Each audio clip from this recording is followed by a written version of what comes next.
This episode of Author Stories is brought to you by the Writing Mastery Academy. Founded by Jessica Brody, author of the best-selling plotting guide, Save the Cat Writes a Novel. The Writing Mastery Academy features online, on-demand writing courses, including the official Save the Cat Writes a Novel companion course, novel fast drafting, crafting dynamic characters, and productivity hacks for writers, to name just a few, plus monthly live webinars on various writing topics. Go to jessicabrody.com/Hank to learn more and get your first month of unlimited access to all the content for just $6. That's right, just $6. jessicabrody.com/Hank.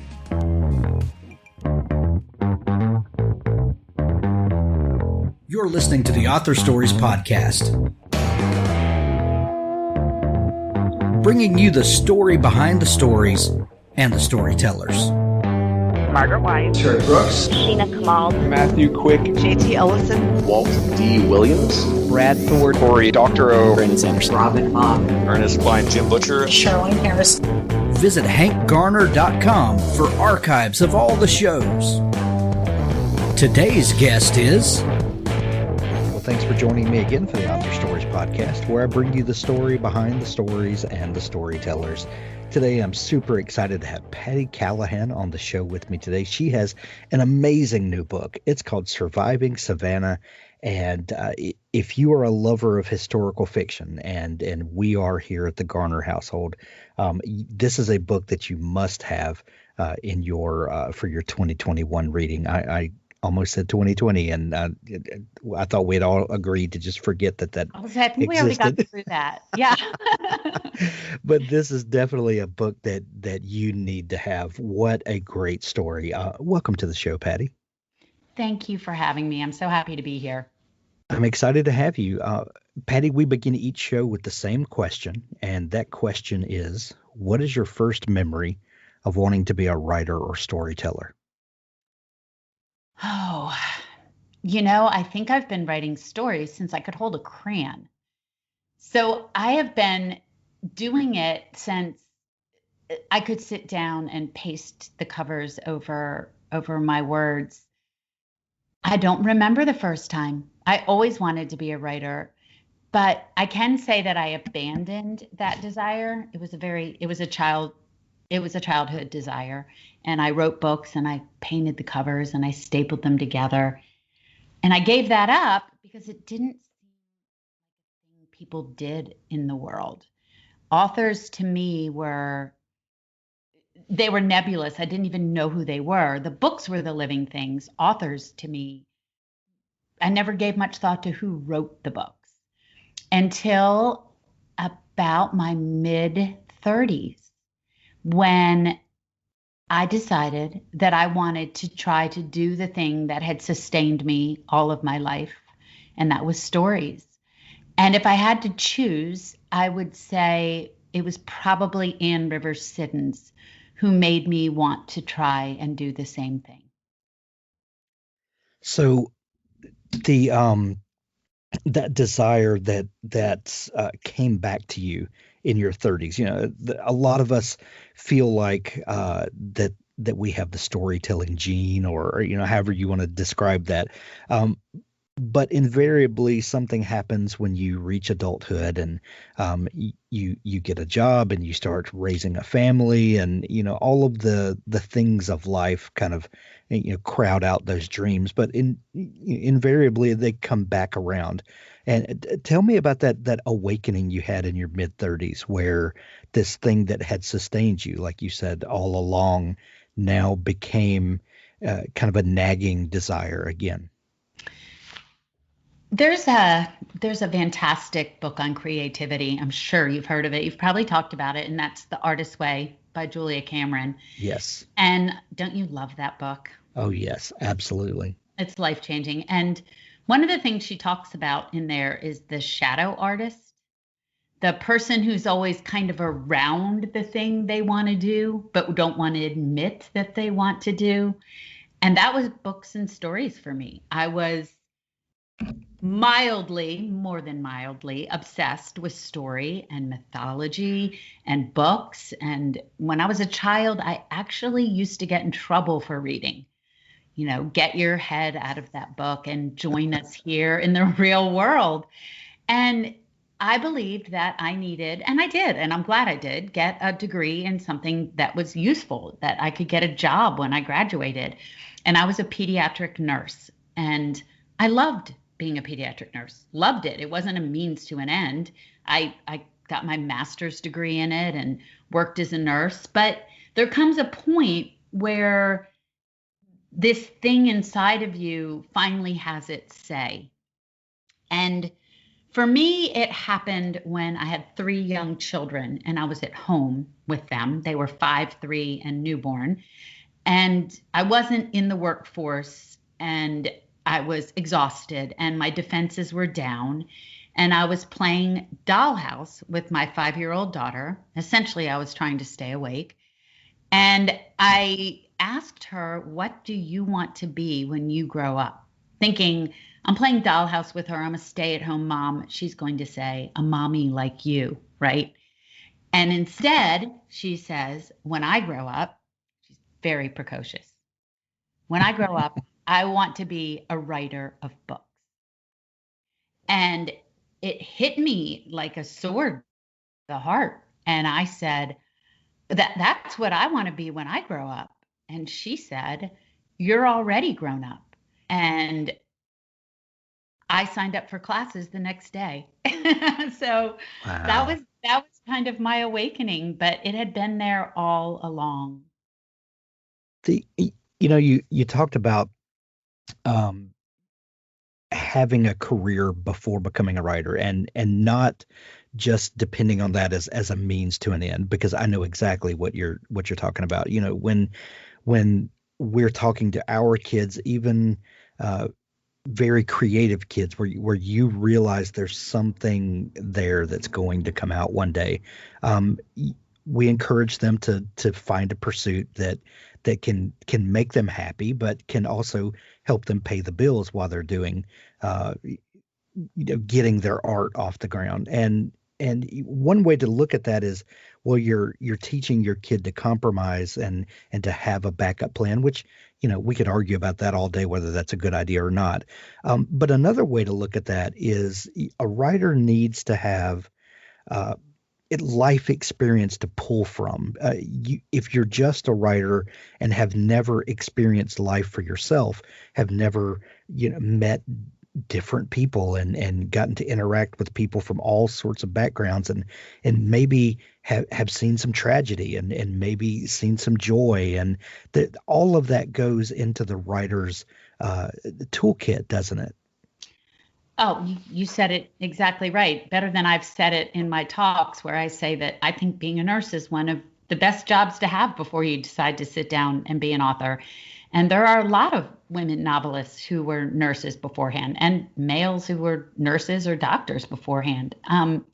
Elizabeth Berg, Sue Monk Kidd, they were all in the helping professions. And it's entirely true. There's this romantic vision of the writer in a cabin in the woods, synthesizing their material into the great American masterpiece. But our work comes from the compost pile, for a better word, Right. of our lives. And, being a nurse and being in the daily drama of people's lives, being there, especially as a pediatric nurse, for these kind of before and after moments when their lives are tipped upside down with a diagnosis or an accident, is gives you firsthand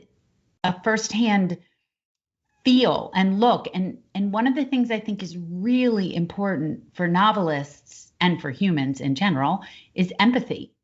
And when you're in the helping fields like a doctor or nurse or social worker, or just being in the world as a feeling empathetic human, your experiences end up synthesized in your work. And without those experiences, if you're going to lock yourself up and just think you're going to write with beautiful prose, you're missing out on the emotional journey of the books and the characters themselves. So we're on the same page, Hank Garner. So what was that? What was that first story that kind of awakened in you when you first started pursuing this? Where did your imagination first go?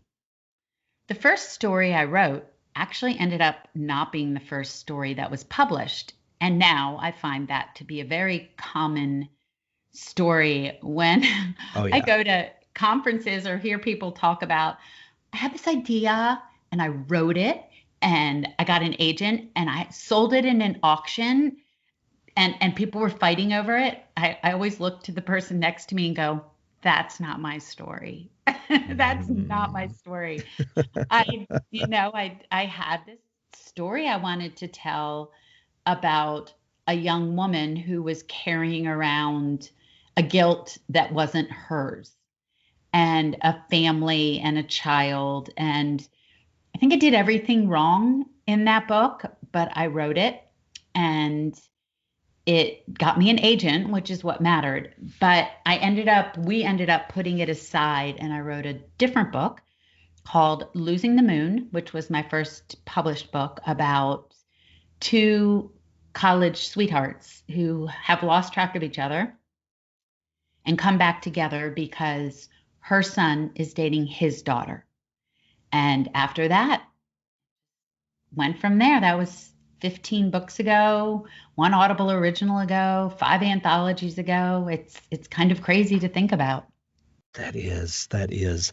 Um, have you, Patty, have you found a thread that goes through all of the works that you've published that that you can point to and say this is a Patti Callahan book? What is the thing that makes a book uniquely yours? Oh, wow. I don't know. Because And I know you've published in a variety of genres, Mhm. and genre can be um, a difficult thing for writers sometimes because we have such varied interest, and life is a varied thing. It's we don't live in one genre. So publishing can be kind of a weird thing, and I know that you need genres because people need to know where in the bookstore to go to find the thing that they're looking for. I Right. understand that, but as a creative person, sometimes the genres can feel a little stifling. So where do you think that you fit? So true. And it's also what's caused me a little angst, because I Yeah. wrote, I think it was 8 books that were considered contemporary Southern fiction. And I love those books. And then a story came to me that I wanted to write. And it's a book called Becoming Mrs. Lewis. And it is about the improbable love story of C.S. Lewis and his wife, Joy Davidman. And I didn't think about it as a genre change, and yet it was because it was Right. considered historical.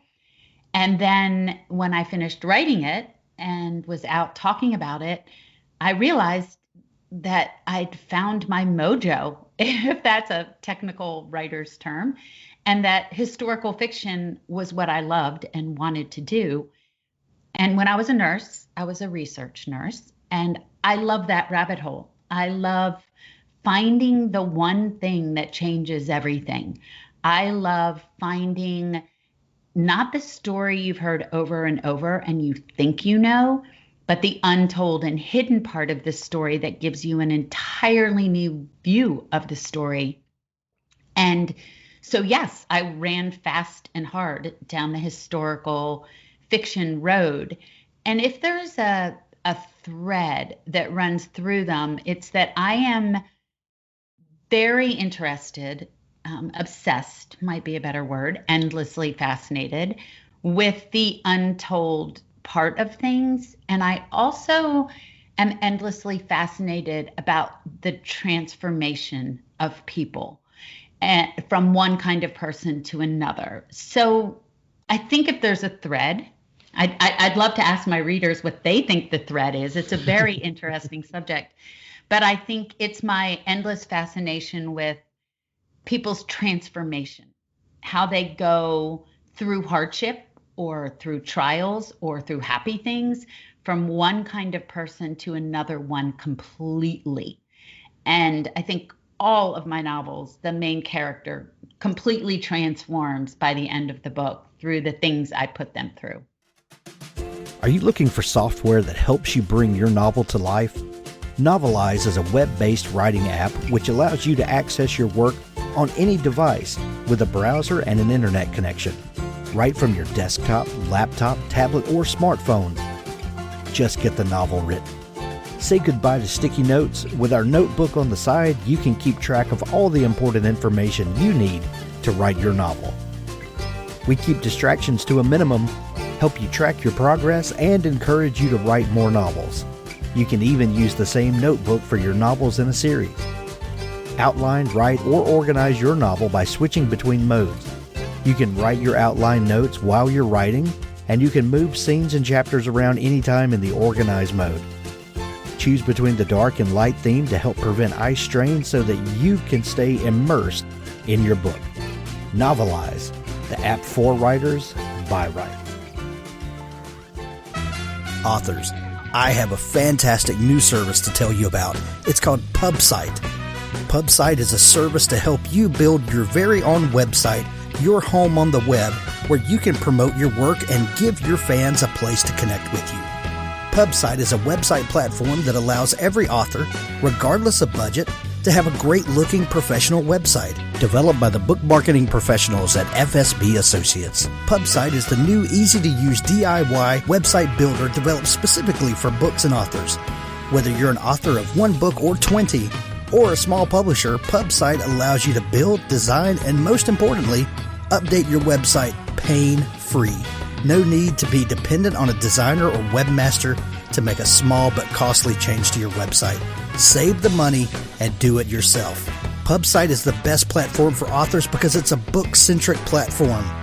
PubSite was built just for authors and small publishers. Every design, feature, and layout is book-centric. They have customized designs for you to use. It's easy to build. No coding or HTML is necessary to create a stunning, professional-looking website with all the features you want. Get a custom domain name, yourname.com.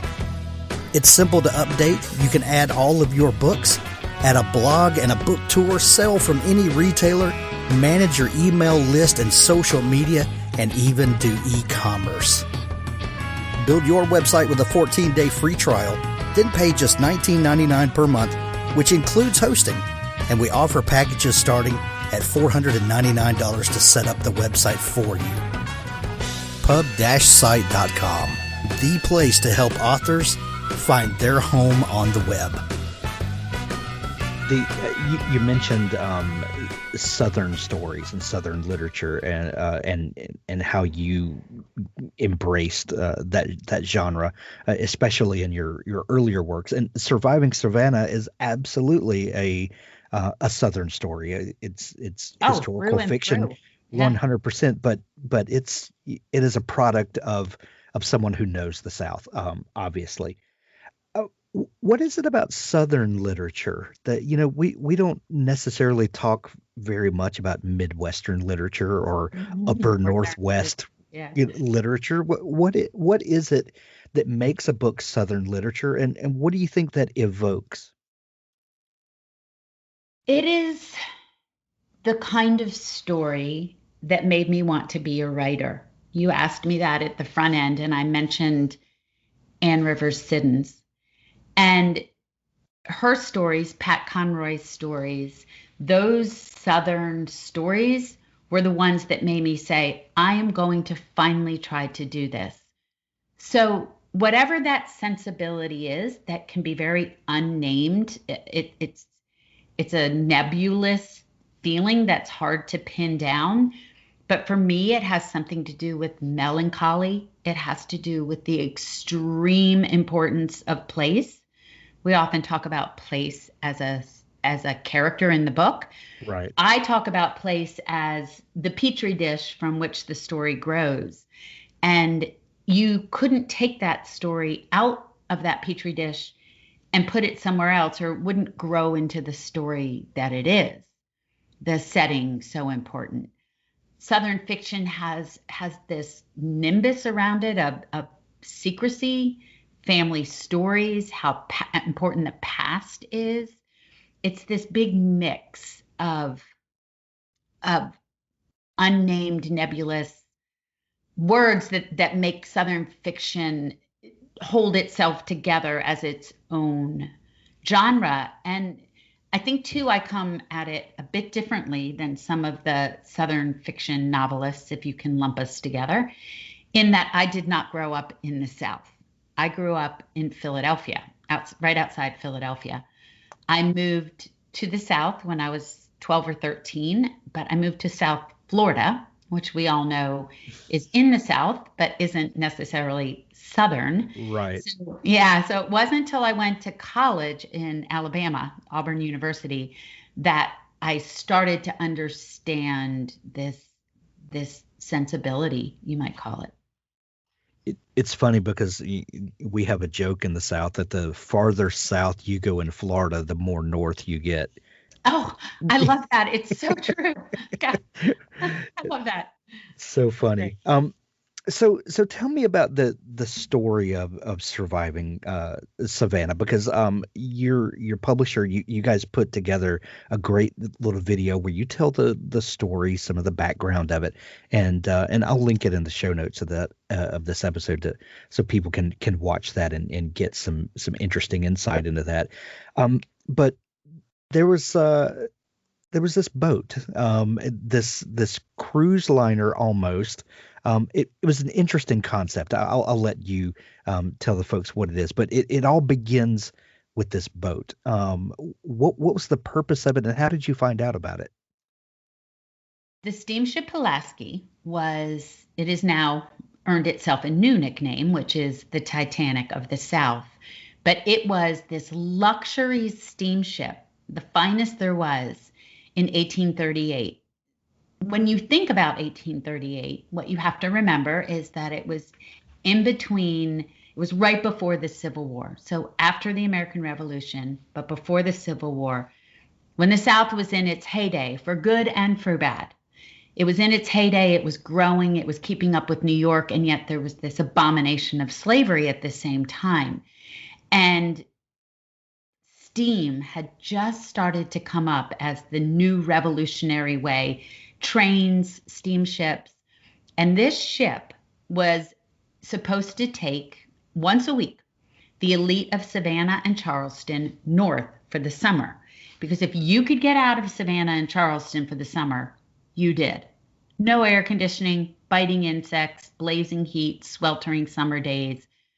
And so the aristocrats and the elite of Savannah and Charleston would board the steamship Pulaski and sail north for the summer. It made the same route once a week. And this week was only its fourth journey. And the ship's brag was only one night at sea. But we all know that one night can change everything. And off the coast of North Carolina, it exploded. And I follow the passengers, a very, very particular passengers, 2 women, on that ship to show you what happened. I was approximately 3 weeks into my research. I hadn't decided if I wanted to write about the ship, but I had decided I wanted to at least look into it. Because it was Savannah, we have a place down in Bluffton near Savannah. My daughter went to Savannah College of Art and Design. I love the city. I love the Low Country. And I was just doing my research when I found out 3 weeks into my research that a shipwreck hunting company had found the remains of the Pulaski at the bottom of the ocean off the coast of North Carolina. And I knew that I had to write this story. While they were bringing up the lost treasure and artifacts, I wanted to bring up the lost stories of the families and passengers. So I focus on one very particular family who went on the ship together. It was a father, his wife, his 6 children, his niece, and his sister. And then there's a modern day element to the story because of the shipwreck hunting crew, who I worked with the entire novel. There is a museum historian and curator who is helping make an exhibit out of the artifacts that are being brought from the ocean. So these two stories braid together to this overarching theme that appeared, which is, how do we survive the surviving? What do we do during the time we're trying to survive? And then what does that mean for us even after? So many stories stop with the survival. And I wanted to talk about what happens, or write about what happens how do we choose to live our lives even after that? So those stories are all braided together. You said so many stories end after the survival, and you're absolutely right. Everyone loves a great story of overcoming, but what happens after that, and when you're left with the aftermath, and what that does to you? That is a fantastic exploration, and it's interesting to see a story of where because as Americans especially, we love an overcoming story, or someone that makes a comeback, but sometimes people don't behave the way that we wish they would, and this is a fantastic exploration of that. What did the writing the dual timelines, what did that offer you as a writer? So you're writing historical fiction. It would be one thing to get into the story and just transport us completely back to the past, but having this element of a right now story, to where we can kind of go back and forth. What did that offer you as a writer, the ability to go back and forth in time? When I discovered that they had found the ship, I knew that the modern day story was just as important as the story of the past.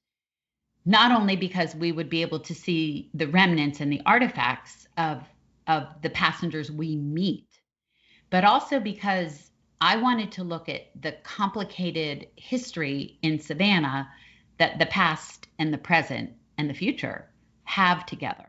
The mythology of Savannah versus the truth of it, the idea that because these people survived, that they did good in their lives. There's this mythology we all have and need to have because it makes us feel better.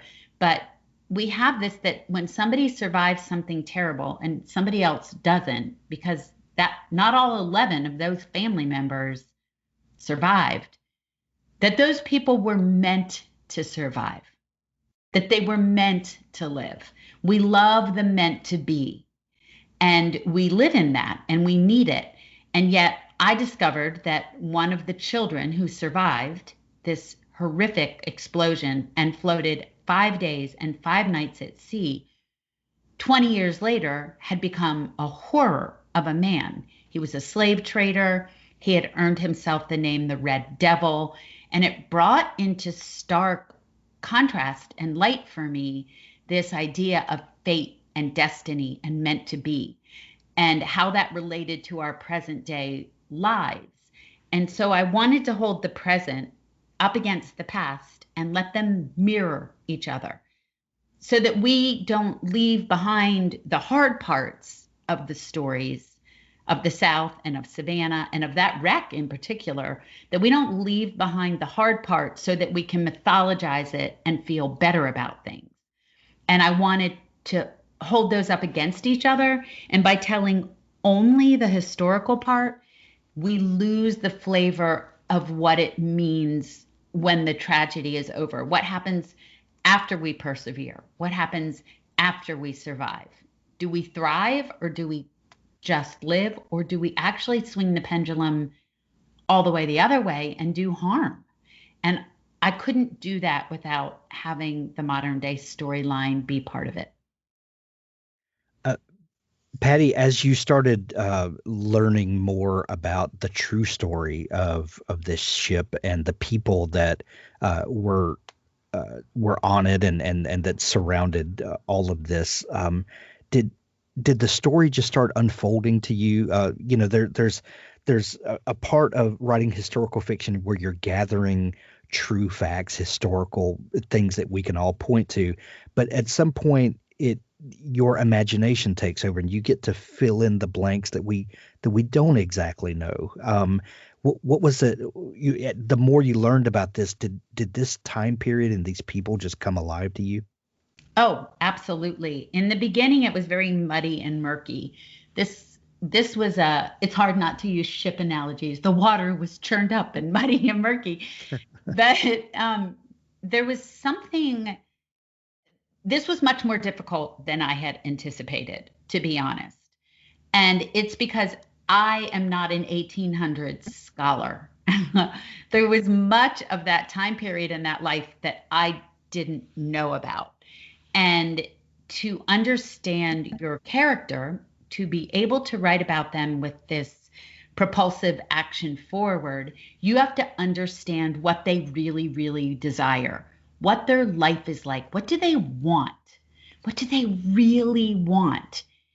And it took me a while to come to that because I needed to understand a woman's life in 1838 South. And I didn't. But there are loads of journals and letters, and I read those. But there is one very specific accounting of that night by the woman who is actually the main character in my novel. Her real name is Rebecca Lamar. In my novel, her name is Augusta Longstreet. And her journal, her accounting of her life and that night, she left for us in this tight handwritten script. She left us an accounting of that night. And the more I read it and the more that I learned the cadence of her language, the more I read other accounts of early 1800s life, I was able to finally bring the story to life by listening, not audibly, I'm not insane, but listening to those women through their writings, and then the story could come alive. It's so easy, Patty, to look at the past and then to look at yourself and say, I'm so glad we have evolved past all of that stuff. But one interesting thing that happens to me when I read historical fiction and when I really get into the minds and the lives of the people that live there is that a certain empathy develops and an empathy where not only empathy toward the people that were wronged during this time, but also it enables me to be able to just understand people a little better, and not that you dismiss or excuse people's actions by any means, but you can feel compassion toward them. Did this time period and dealing with this tragedy and then the fallout after that, did it help you to see the past in a different light? Absolutely. And I think that's what historical fiction can do for us, among loads of other things, like bring women's voices to the forefront, make us understand people better. Look, it is so easy to stand in the world of 2021 and judge a woman from 1838 for her actions and her choices. Just like some woman in the year 3021 will stand here and judge our actions with a certain amount of haughtiness, thinking that they would have done differently than what we're doing. And I can be appalled by the choices while simultaneously trying my best to put myself in their shoes, in the seat of their heart, from behind their eyes, and look at the world with what they understood at that time, which we understand now in a completely different way. And so, yes, that's what historical fiction can do for us. But that doesn't mean we excuse anything or say, oh, what did they know? Nothing like that. We get to say that is appalling, that is abhorrent. and simultaneously at the same time and both try to understand, for the women I'm talking about, how they might have been trapped in their own ways in a certain way. Absolutely. So Patty, at the end of the book, when someone's reading it and they close that back cover, what do you hope they're left with? This is one of those books that has kind of lingered with me, and that's the sign of that a storyteller has done her job, is when these characters just won't leave you alone at the end. What do you hope people are left with? Oh, I always hate telling my readers what to get. I hope they get what they need or want. Sure. And yet, I don't want to answer questions for anyone, but I hope that it allows people to ask the bigger questions for themselves. One of my favorite poets and philosophers is an English-Irish poet named David Whyte. And he has this saying that the beautiful question can make or unmake a life. And sometimes I hope that my books have people asking those questions of themselves. Surviving Savannah will definitely leave you different than when you came to the book. And I think that's probably one of the best endorsements that you could get for a book. I love it. I'm telling everyone about it. We're going to send everyone to pick up their copy of Surviving Savannah. There's going to be links to it in the show notes of this episode, whether you like to read, physical paper and hold it in your hand, or on your Kindle, or listen to the audiobook. You can grab it. When you're hearing this episode, it will have the book will be brand new and out in the world where you can grab it.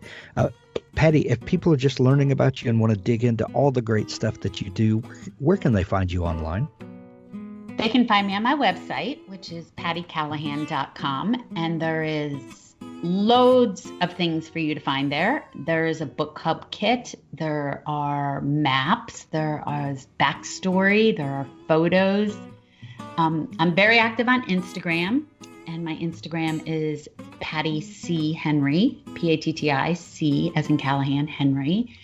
And I'm on Facebook as author Patti Callahan Henry. And I'm all the places that you would go and look for us online. Excellent. We'll put links to all those places in the show notes. Patti, this has been so much fun chatting. Thank you for taking time to come on the show. Oh, Hank, thank you for having me. This was really fun. I wish we were doing it face to face, but we'll be there again soon, I think. Absolutely. I hope. Absolutely. Authors, if you're looking for a partner to help ensure that your book is the best it can possibly be, look no further than Pico's House. Crystal and her staff make a conscious effort to be critical yet courteous. They also strive to make the business side of things run smoothly so that you can rest easy knowing that your manuscript is in capable hands. Whether you need beta reading, developmental editing, a manuscript critique, line editing, copy editing, or proofreading, Pico's House is the one-stop shop for you. Check them out today at picoshouse.com to get started.